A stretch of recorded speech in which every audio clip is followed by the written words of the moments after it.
And so I suppose what I'm arguing for is a kind of reverse colonization. In the same way that Christianity colonized the pagan world, absorbing its best elements, so I'm arguing that non-believers today can do a little bit of this with religion, just as religion did it with them. So, right.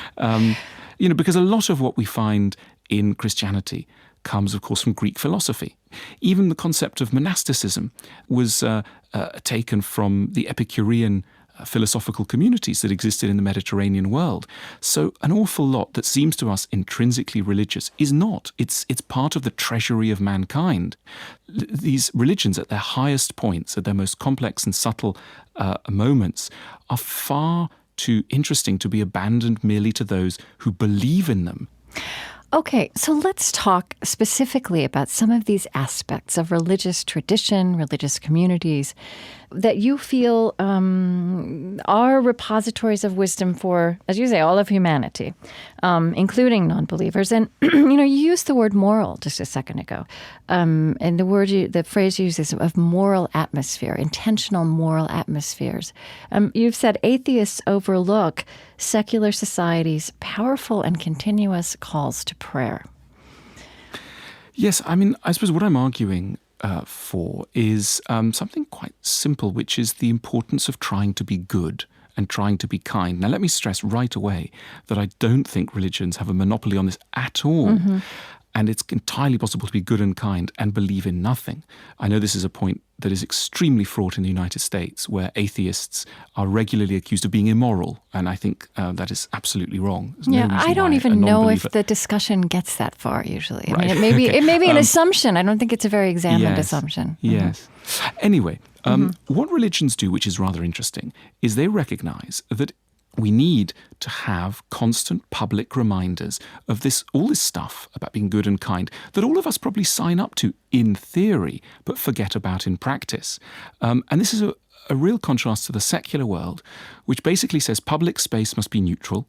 There must be no messages reaching people, because that might be an infringement of freedom. To which I say, okay, that's all very well. But the point is, firstly, public space is not neutral because it's dominated. There are all kinds of messages reaching us all the time. Yes. Right, most of which are commercial messages. Uh-huh. So, we don't live in the kind of completely neutral public space that's often fantasized about by secular defenders of a kind of neutral liberalism. We are actually, as I say, assaulted by commercial messages. So religions want to assault us with other messages, messages to be kind and to be good and to forgive and all these things. And they know that having a feeling of being observed, having a public space that is colored by a moral atmosphere, that all of this can help.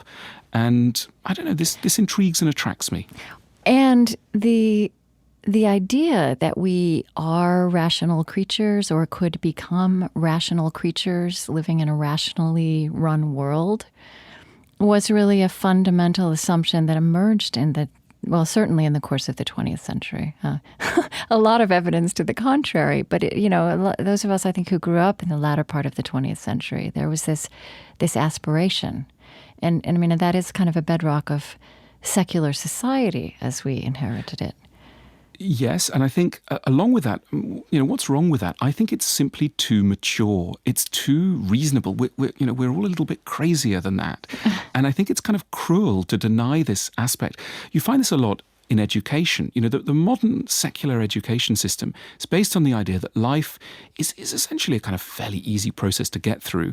And so you need to teach people certain skills for the modern economy, like accountancy and macrobiology and all this sort of stuff. But what you don't need to teach them is how to live, because how to live is fairly obvious. All you need to do is, separate yourself from your parents and bring up some children maybe and find a job you like and all those deal really with mortality. easy things. All those really easy things, and then and then confront your own death, and it's just really simple. So you don't need guidance. Right.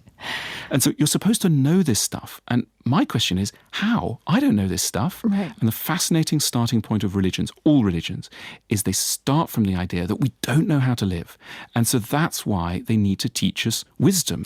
Right. You use words like religion's clear-eyed and unsentimental assessment of the human condition. And I have to say, as somebody who studied theology, I think this is an undervalued aspect of theology, Western culture in general, even among religious people, that that there is this long tradition of deep thinking and wrestling with the complexity of the human condition, as much as is in there about the nature of God.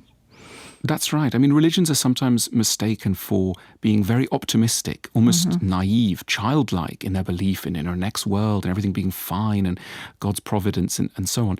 But actually, you're absolutely right. If you look at religious tradition and history, there's many, many thinkers who are deeply clear-eyed, if not very pessimistic about human nature, in a way that strikes secular ears as a bit surprising, but I think actually a real relief, because sometimes the modern world is really optimistic. The view is, everything can be perfected by science and technology, and we're soon going to be, perfect creatures. Yeah, I have to read. Here's these lines from your book, from Religion for Atheists. You talked about secular society, and it said, with no evident awareness of the contradictions, they may, in the same breath, gruffly dismiss a belief in angels, while sincerely trusting in the combined powers of the IMF, the medical research establishment, Silicon Valley, and democratic politics could together cure the ills of mankind.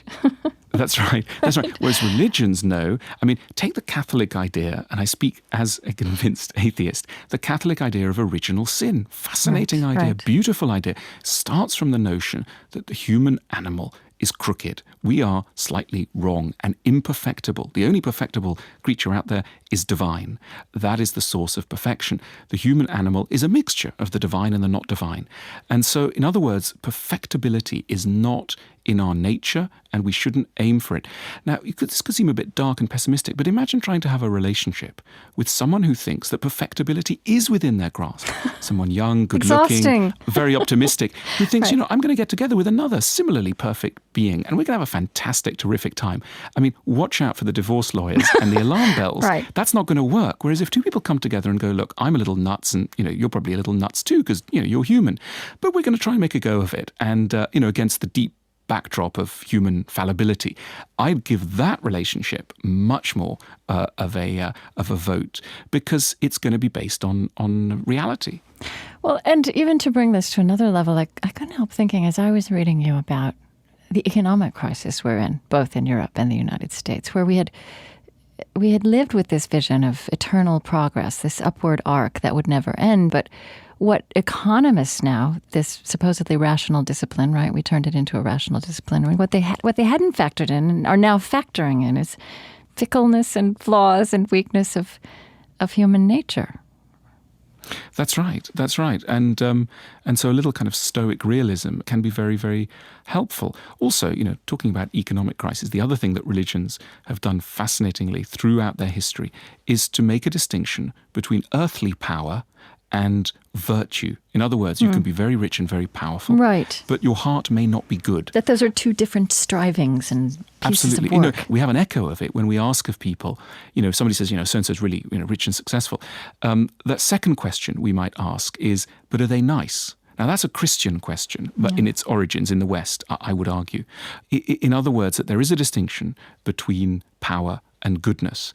And the fact that we have such a distinction still in our culture is down to religion, which is, now you don't have to believe in heaven to know that that's a very good distinction to have in your culture.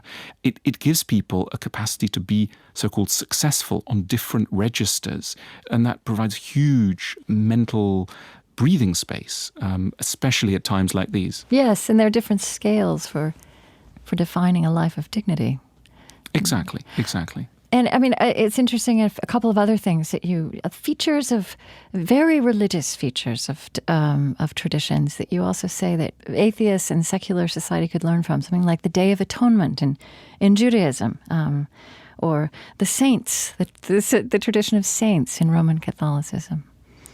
Yes, taking those two, the Day of Atonement, a fascinating moment in the calendar in Judaism where people essentially say sorry to each other. And they say sorry against the backdrop of a God who doesn't make mistakes, but humans who do. And you are given license, encouragement, structure to do something which would be mightily hard if you were left to do it on your own. Like, as I say, saying sorry. It's much easier to say sorry if everybody's doing it on a particular day, because then there's a sort of cycle of mutual apology and forgiveness, which makes the whole thing much more normal. we're very suspicious of ritual in the non-believing world. We think that there shouldn't really be rituals, that private life should have its own rhythms, and that no one should come in from the outside and say, well, today we're going to say sorry, and next week we're going to worship spring, and the day after, we're going to think about the qualities of humility in a saint or something. The idea is you should do all this on your own, in private. And I'm coming round to the view that, even though that's nice in theory, the problem is we'll never get round to it.